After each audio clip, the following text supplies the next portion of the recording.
So, yeah. Hello guys, in this video, I'm gonna rate all of the Call of War units.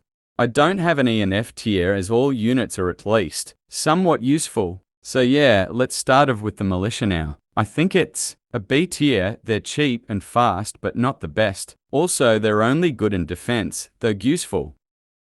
So yeah, now the normal infantry, honestly for me, it isn't a tier. They're still relatively cheap but are better than militia and can also be used in an offensive army.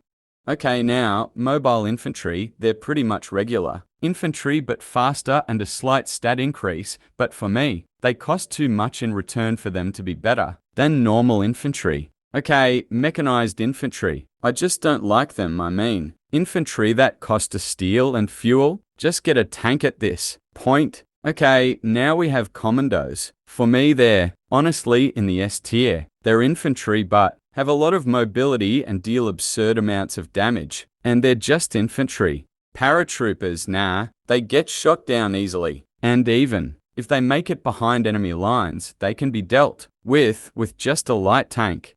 Alright, now anti-tank cannons. They can be useful sometimes, but tank destroyers or commandos are just better. Now artillery can be useful a lot of times and is a good support, especially since it's effective against tanks and thus is still viable in the endgame. Okay, mobile artillery, honestly just more mobility and slightly more damage for a lot of more resource isn't worth it in my opinion. Now, anti-air cannons. Yes, they're good, but I managed to hold off most attacks with fighters. Now mobile anti-air, the same reason like the mobile artillery, a lot more cost for speed and a small damage increase. Alright, the armored car, well, it good support for all ordnance fire like artillery, railway cannon or the missile launcher. So yeah, solid unit. Alright, light tank, it's pretty much a tougher armored car without the huge vision range. Alright, the medium tank is really versatile. It has, at least for me, a good cost to health and damage ratio. Okay, now the heavy tank. Yes, they cost more, but they're real beasts in combat. I think this is an S tier unit too. Okay, now the tank destroyer. It's really good too. Crack tank death stacks, higher a tier but not quite S.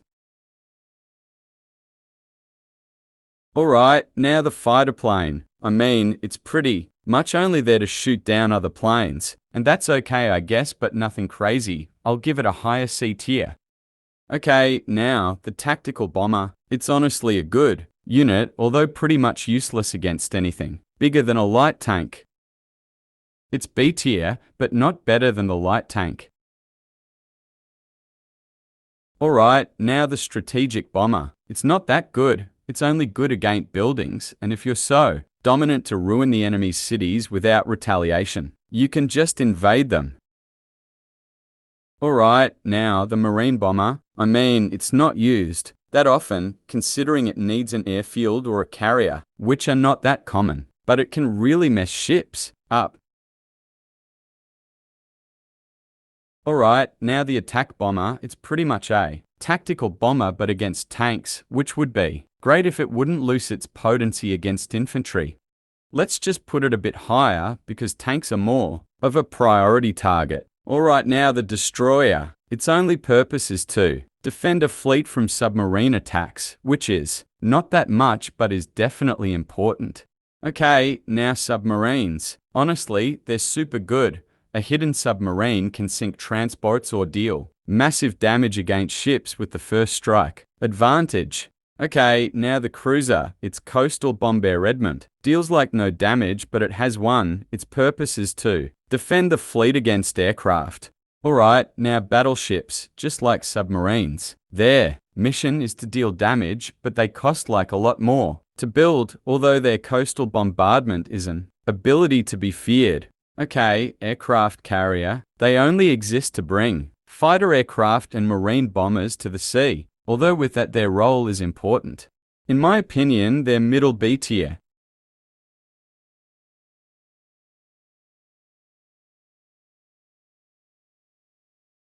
Alright, now the missile launcher. They act like artillery but against infantry, but they get unlocked later and get less relevant over time, but they're still useful support damage.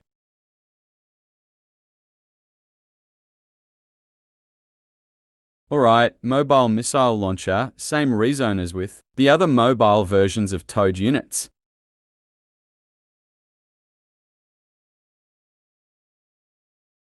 Alright, now the railway cannon. This is really interesting. It's super expensive, but it's basically an artillery piece but on steroids with a lot more damage and range.